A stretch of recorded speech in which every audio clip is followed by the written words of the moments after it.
Hello दोस्तों, आप लोग इस सेलेबी पोकेमोन को तो जानते ही होंगे, जो इस मूवी में एक शिकारी से बचते हुए एक ट्रेनर के साथ टाइम ट्रेवल कर 40 साल आगे चला जाता है, जो वहां एसलोंग से मिलते हैं। एसलोंग किस तरह से सेलेबी को उस शिकारी से बचाएंगे, देखते हैं इस मूवी में। तो चलिए दोस्तों, मूवी स्टार्ट करते हैं। मूवी की स्टार्टिंग सीन में सेलेबी पोकेमोन जंगल के बीच में साइथर और हॉर्नडूम पोकेमोन से बचते रहती है, जो उस पर अटैक करते रहते हैं। वे लोग लगातार उस पर अटैक करते रहते हैं, जिससे सेलेबी घायल हो जाता है।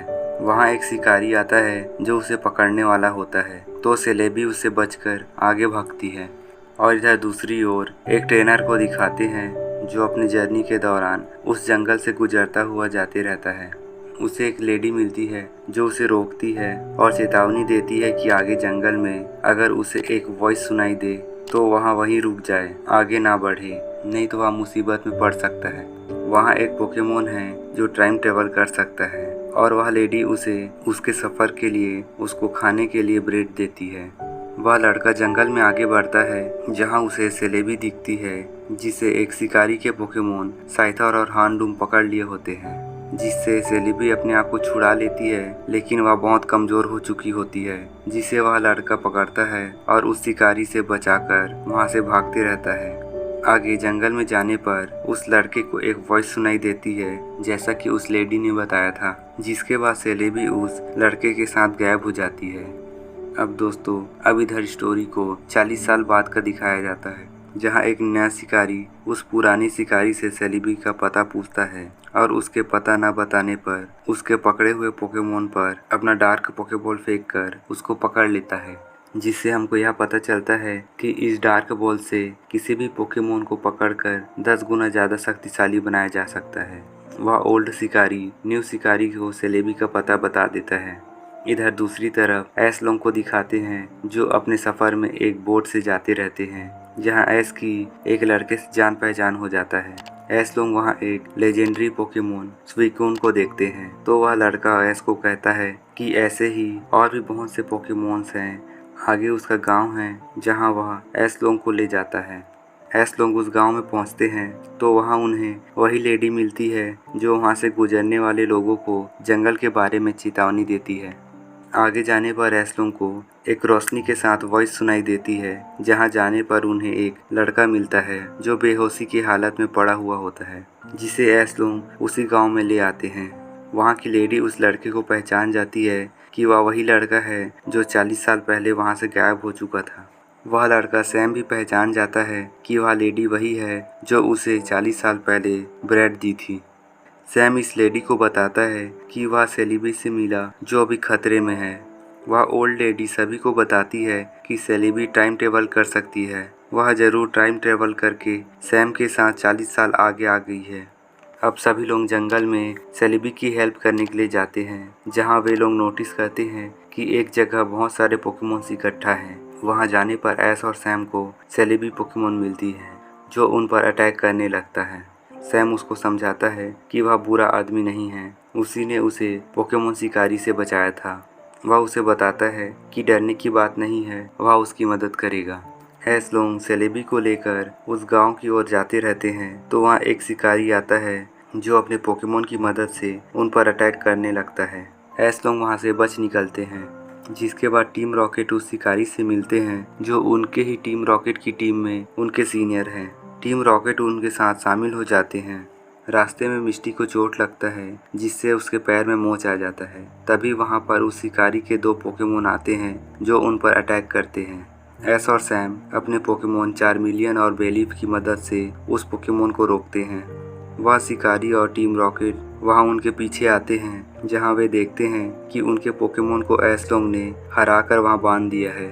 आगे एसलोंग को वहाँ पोकेमोन्स मिलते हैं, जो उन्हें रास्ता दिखाते हुए लेक ऑफ लाइफ में ले जाते हैं, जहाँ माना जाता है कि वहाँ के पानी से सारे जख्म ठीक हो जाते हैं। सैम सेलेबी को पानी में ले जाता है, जहाँ सेलेबी पूरी तरीके से ठीक हो जाती है, जिसके बाद सेलेबी एस और सैम के साथ आसमान में उड़ने लगते हैं और मज़े करते रहते हैं। सेलेबी मिस्टी के पैर की चोट को ठीक कर देती है, जिसके बाद सब लोग विलेज की ओर आगे बढ़ते हैं। रात होने के कारण वे वहीं रुकते हैं।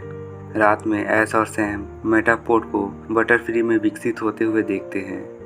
नेक्स्ट डे रास्ते में उन्हें वह शिकारी मिलता है जो सेलेबी को पकड़ लेता है और उसे इलेक्ट्रिक शॉक देता है। सेलेबी के कमज़ोर होने पर वह शिकारी उसे डार्क बॉल में कैद कर लेता है। ऐश सेलेबी को बचाने की कोशिश करता है लेकिन वह बचा नहीं पाता। जंगल के सारे पोकेमोन शिकारी को घेर लेते हैं तो वह शिकारी सेलेबी को बाहर बुलाकर उन पर हमला कराता है। दरअसल उस डार्क पोकेबॉल के कारण सेलेबी बुरी बन जाती है और उस शिकारी के कंट्रोल में होती है। अब सेलेबी शिकारी के कहने पर पेड़ की लकड़ियों व टहनियों से एक बड़ा सा क्रीचर जैसा बन जाता है जो सभी चीज़ों को नष्ट करते जाता है। वह ओल्ड लेडी लोग एयर बलून बोट से वहां आते हैं और एस्लों को अपने साथ सेलेबी के पास ले जाने लगते हैं। सेलेबी पूरे जंगल में तबाही मचाने लगती है और एस्लों पर अटैक करती है जिससे वे लोग नीचे जा गिरते हैं। नीचे ऐश और सैम पर सेलेबी फिर से अटैक करते रहती है तो वहाँ सुइकून आकर उन्हें बचाती है। शिकारी का पोकेमोन उन पर अटैक करता है जिसे सुइकून बबल बीम से रोकती है। सुइकून सेलेबी पर अटैक करता है लेकिन उसे कुछ भी नहीं होता। सेलेबी सुइकून को पकड़ लेती है और उस पर अटैक करती है। ऐश और सैम नीचे गिरते हैं जहाँ वे अंदर में सेलेबी को देखते हैं। वे दोनों उसे अपनी पुरानी बातें याद दिलाते हैं और उस बुराई से बाहर निकलने को कहते हैं। सेलेबी को सब याद आ जाता है और वह फिर से अच्छी हो जाती है, जिसके बाद वह सुइकून को छोड़ देती है। शिकारी सेलेबी को वापस पकड़ने के लिए डार्क बॉल निकालता है जिसे सेलेबी तबाह कर देती है और फिर वह बना हुआ क्रीचर टूटकर नीचे उसी झील में जा गिरता है। शिकारी भी उस झील में गिर जाता है। सेलेबी ऐश और सैम को वापस नीचे ले जाती है जिसके बाद वह बेहोश हो जाती है। ऐश सेलेबी को झील की पानी में ले जाता है लेकिन वह झील गंदा हो जाने के कारण सेलेबी ठीक नहीं होती तो सुइकून अपने पावर से झील को शुद्ध कर देती है। ऐश सेलेबी को अंदर पानी में डालता है, हालांकि पानी साफ होने के बावजूद भी इसका कोई असर नहीं होता। अब ऐसा लगता है कि सेलेबी अब कभी नहीं उठेगी। ऐश और गांव वाले लोग सब रोते रहते हैं कि तभी आसमान में एक सफ़ेद चमकदार रोशनी दिखाई देती है। सभी लोगों को उस रोशनी के साथ एक वॉइस सुनाई देती है जिसके बाद वहाँ एक पोर्टल खुलता है जिसमें से बहुत सारे सेलेबी आते हैं। वे लोग ऐश के बाहों में पड़े सेलेबी को ऊपर उठाते हैं और फिर उसके चारों ओर घूमते हुए सेलेबी को पावर्स देना शुरू करते हैं जिससे सेलेबी वापस जिंदा हो जाती है। वे सभी सेलेबी इस सेलेबी के दोस्त होते हैं जो उसे बचाने आए होते हैं, जिसके बाद सभी सेलेबी वापस चले जाते हैं। ठीक होने के बाद सेलेबी वापस ऐशलों के पास जाते रहती है तो वहाँ उस झील से अचानक वह शिकारी बाहर आता है जो सेलेबी को पकड़कर वहाँ से जाने लगता है, जिसे ऐश और पिकाचू पकड़ लेते हैं और उसके साथ आसमान में पहुँच जाते हैं। पिकाचू के थंडरबोल्ट अटैक से उस शिकारी का जेट पैक ब्लास्ट हो जाता है जिससे वे सभी नीचे गिरने लगते हैं। सेलेबी ऐश और पिकाचू को बचा लेता है लेकिन वह शिकारी जमीन में आ गिरता है। वहाँ नीचे जमीन में bugs type Pokemon string shot से शिकारी को बांध देते हैं और अब उस शिकारी का अच्छी तरीके से धुलाई होगा। और इधर झील पर वापस ऐश और उसके दोस्त सुइकून को शुक्रिया अदा कर उसे अलविदा कहते हैं। सुइकून वहाँ से वापस चला जाता है जिसके बाद सेलेबी वापस समय में 40 साल पहले जाने के लिए अपना पावर यूज़ करती है। सैम सभी को अलविदा करता है और सेलेबी के साथ वापस चली जाता है।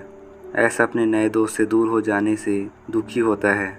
इधर सैम को पास्ट में वापस दिखाते हैं जो उसी जंगल में उठता है जहाँ से वह गायब हुआ था। होश आने पर उसे लगता है कि वह कोई सपना देख रहा था। इधर प्रेजेंट में ऐश लोग उस जंगल से अपने आगे की सफ़र के लिए निकल पड़ते हैं और इसी के साथ यह मूवी यहीं पे ख़त्म हो जाता है। दोस्तों, आपको यह मूवी कैसी लगी कमेंट पर ज़रूर बताएं। वीडियो को पूरा देखने के लिए धन्यवाद।